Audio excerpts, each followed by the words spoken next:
उत्तर प्रदेश में आदित्यनाथ जी के राज में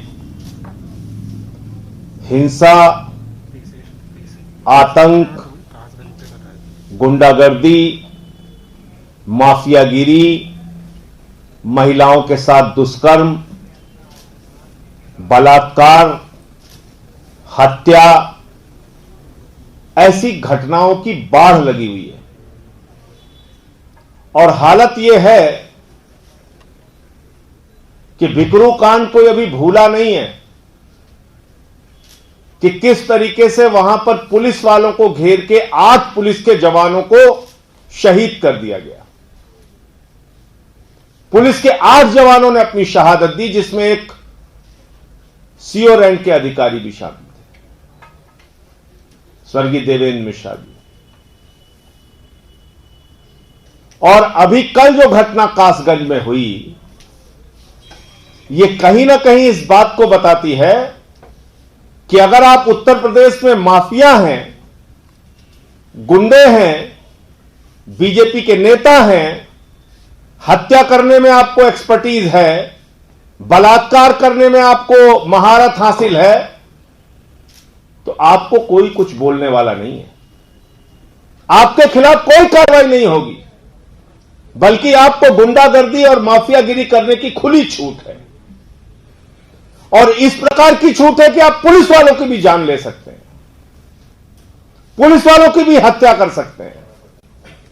जिस प्रदेश के अंदर पुलिस सुरक्षित नहीं है, वहां जनता को कैसे सुरक्षा मिलेगी, आप खुद अंदाजा लगा सकते हैं।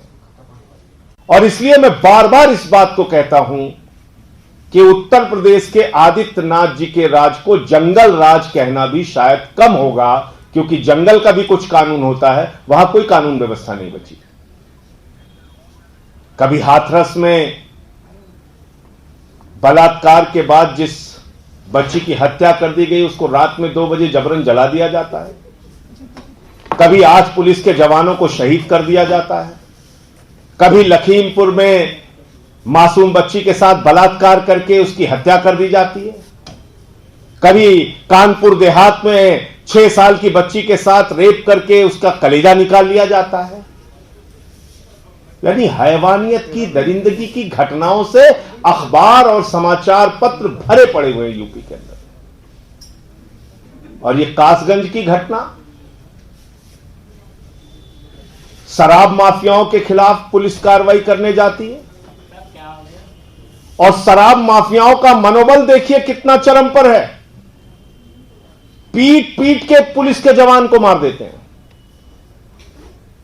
दरोगा भी जिंदगी और मौत से लड़ रहा है, इंस्पेक्टर जिसको मारा है बुरी तरीके से। और मैं आदित्यनाथ जी से कहना चाहता हूं कि अब आपसे उत्तर प्रदेश बिल्कुल नहीं संभल रहा है। उत्तर प्रदेश की जनता पर रहम कीजिए, और आपको अब अपने पद पर बने रहने का कोई नैतिक अधिकार नहीं है। आपसे कानून व्यवस्था बिल्कुल नहीं संभल रही है, और आपको अब इस्तीफा दे देना चाहिए। आपको मुख्यमंत्री के तौर पे काम करने का हक नहीं है। जो हालत आपने यूपी की कर दी है, आए दिन की घटनाओं से लोग तंग आ चुके हैं। भ्रष्टाचार तो एक बड़ा विषय है। कोरोना का घोटाला हो जाता है, शिक्षक भर्ती का घोटाला हो जाता है, पीपीई किट का घोटाला हो जाता है। वो घोटाले और भ्रष्टाचार एक अलग विषय है, उस पर लंबी चर्चा हो सकती है। लेकिन जब उत्तर प्रदेश में दरोगा और पुलिस ही सुरक्षित नहीं है, पिछले दिनों शामली से एक खबर आई कि एक महिला कांस्टेबल शिकायत कर रही है कि उसके साथ छेड़खानी होती है, उसको तंग किया जाता है, उसको परेशान किया जाता है। तो ये जो घटना शराब माफियाओं ने अंजाम दिया है, ये कहीं ना कहीं उत्तर प्रदेश की आदित्यनाथ सरकार को खुली चुनौती है कि तुम्हारी सरकार फेल है। अगर राज चलेगा तो शराब माफियाओं का, राज चलेगा तो हत्यारों का, राज चलेगा तो बलात्कारियों का, राज चलेगा तो गुंडे और माफियाओं का। दूसरा मुद्दा, उत्तर प्रदेश में पंचायत के चुनाव को तारीख पे तारीख लग रही है। ग्राम प्रधानों के कार्यकाल लगभग 4-5 महीने पहले खत्म हो गए। चुनाव समय से पहले होना चाहिए था, लेकिन उसको टालते गए। अब हाई कोर्ट ने फटकार लगाई तो वहां जाके कहते हैं साहब हम करा देंगे, हमारी तैयारी है। फिर अप्रैल 30 तक चुनाव कराने के लिए स्पष्ट आदेश हो गया हाई कोर्ट का। फिर पता चला कैबिनेट के माध्यम से एक नया शासनादेश लेके आ गए, कैबिनेट में अप्रूव करा के, जिसमें पूरे आरक्षण प्रक्रिया को ही बदल रहे हैं उत्तर प्रदेश में। यानी अपने मन मुताबिक सीटों का आरक्षण कराने के लिए नियमों में ही बदलाव कर दिया आदित्यनाथ जी की सरकार ने। और ये क्यों कर रहे हैं? क्या कहा था आदित्यनाथ जी ने, क्या स्टेटमेंट था उनका? उत्तर प्रदेश में जिला पंचायत अध्यक्ष के चुनाव जनता से होने चाहिए। मैंने इसका स्वागत किया था, आम आदमी पार्टी ने इसका स्वागत किया था। उत्तर प्रदेश में ब्लॉक प्रमुख का चुनाव जनता से होना चाहिए, हमने इसका स्वागत किया था कि कराओ जिला पंचायत अध्यक्ष का चुनाव जनता से, कराओ ब्लॉक प्रमुख का चुनाव जनता से। जिला पंचायत सदस्यों के चुनाव सिंबल पर होंगे। हमने बड़ी खुशी जाहिर की कि अच्छी बात है, पंचायतों में कम से कम राजनीतिक दल अपने सिंबल पर चुनाव में जा सकेंगे, चुनाव पे प्रत्याशी खड़ा कर सकेंगे। लेकिन किसान आंदोलन से डर के बागपत में, मुजफ्फरनगर में, शामली में, बुलंदशहर में, नोएडा में, दादरी में, पूर्वांचल के अलग अलग जिलों में जिस प्रकार से किसान आंदोलन तेजी के साथ बढ़ रहा है, आदित्यनाथ जी डर गए बुरी तरीके से। भारतीय जनता पार्टी चुनाव लड़ने से पहले चुनाव का मैदान छोड़ के भाग गई। अब क्या कह रही है? कह रही है हम जिला पंचायत के चुनाव सिंबल पर नहीं लड़ेंगे, क्योंकि ये जो किसान आंदोलन में हैं, ये इनको सबक सिखाने के लिए तैयार हैं, अपने वोट की ताकत से, लोकतंत्र में दिए गए अपने अधिकारों की ताकत से। क्योंकि जिला पंचायत के चुनाव में अगर भाजपा अपने सिंबल से चुनाव लड़ती तो उसकी जमानतें जब्त करा के किसान वापस उनको घर भेज सकता है। इसके कारण से डर के, घबरा कर, हार पहले ही मान के चुनाव छोड़ के भारतीय जनता पार्टी भाग गई और अब कह रही है कि उत्तर प्रदेश में जिला पंचायत सदस्य का चुनाव सिंबल पर नहीं होगा। यह एक अजीब बात है। जो पार्टी सत्ता में है 325 सीटें लेके आई, कहते हैं किसानों के भले में कानून लाए। तो जब किसानों के भले में कानून ले आए तो इस जिला पंचायत के चुनाव में तो सबसे ज्यादा किसानों की भागीदारी होगी, तो आप सिंबल से चुनाव क्यों नहीं लड़ रहे हैं? आपकी हिम्मत क्यों नहीं पड़ रही कि सिंबल से आप चुनाव लड़ें? क्योंकि आपको डर है हार का, पराजय का, जमानत जब्त होने का। यह दूसरा मुद्दा था। इसके साथ साथ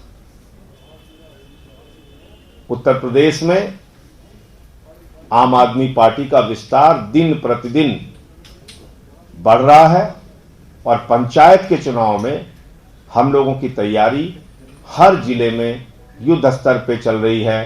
3050 के लगभग सीटें होने जा रही हैं। ऐसा पता चल रहा है कि सीटों की संख्या कम करेंगे। उन सभी सीटों पर आम आदमी पार्टी उत्तर प्रदेश के अंदर चुनाव लड़ेगी। तो जिला पंचायत सदस्य के चुनाव लड़ेंगे हम लोग, इसकी तैयारी चल रही है। हमारे उत्तर प्रदेश के सह प्रभारी चौधरी सुरेंद्र कुमार जी, उनके प्रयासों से बहुत सारे लोग आज पार्टी ज्वाइन कर रहे हैं। मैं चाहूंगा कि वो आपको उनका परिचय कराएंगे।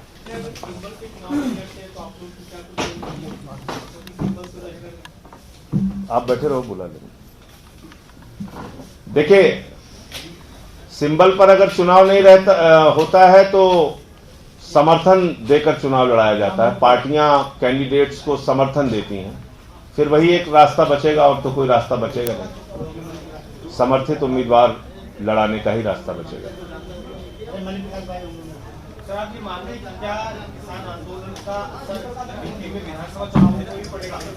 100% पड़ेगा। आप विधानसभा चुनाव तो बहुत दूर की बात है, ये तो जिला पंचायत का चुनाव सेमीफाइनल था।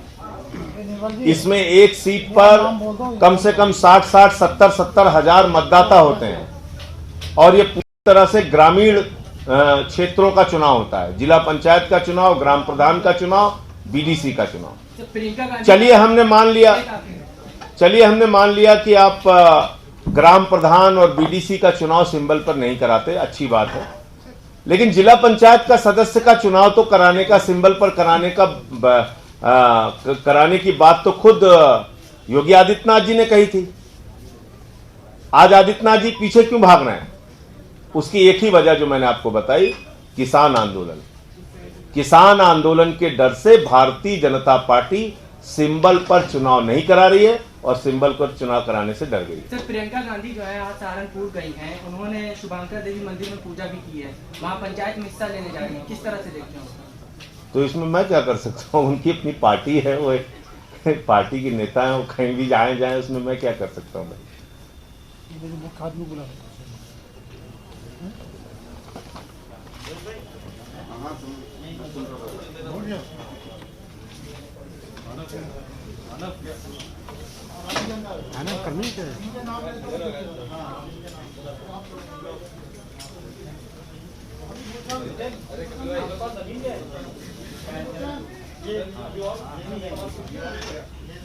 कोई सवाल पूछना हो तो पूछ लो, नहीं तो उनके ज्वाइनिंग वाला तो शुरू हो जाएगा।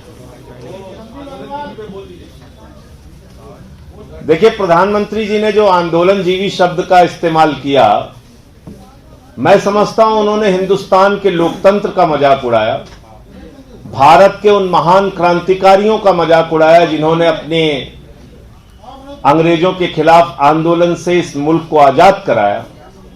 उन्होंने राष्ट्रपिता महात्मा गांधी का मजाक उड़ाया, उन्होंने डॉक्टर राम मनोहर लोहिया का मजाक उड़ाया, सरदार वल्लभ भाई पटेल का मजाक उड़ाया, बाबा साहब डॉक्टर भीमराव अंबेडकर का मजाक उड़ाया और पिछले 80 दिनों से आंदोलन पर बैठे लाखों किसानों का मजाक उड़ाया। मैं प्रधानमंत्री जी से कहना चाहता हूं, आंदोलनजीवी लोगों ने ही इस मुल्क को अंग्रेजों से आजाद कराया है। आंदोलनजीवी लोगों ने ही संसद में हमको और आपको बोलने का अधिकार दिया है। आंदोलनजीवी लोगों ने ही इस देश को एक बेहतरीन संविधान दिया है, विधानसभाएं दी हैं। आंदोलनजीवी लोगों ने ही वंचित सब तबके को न्याय दिलाया है।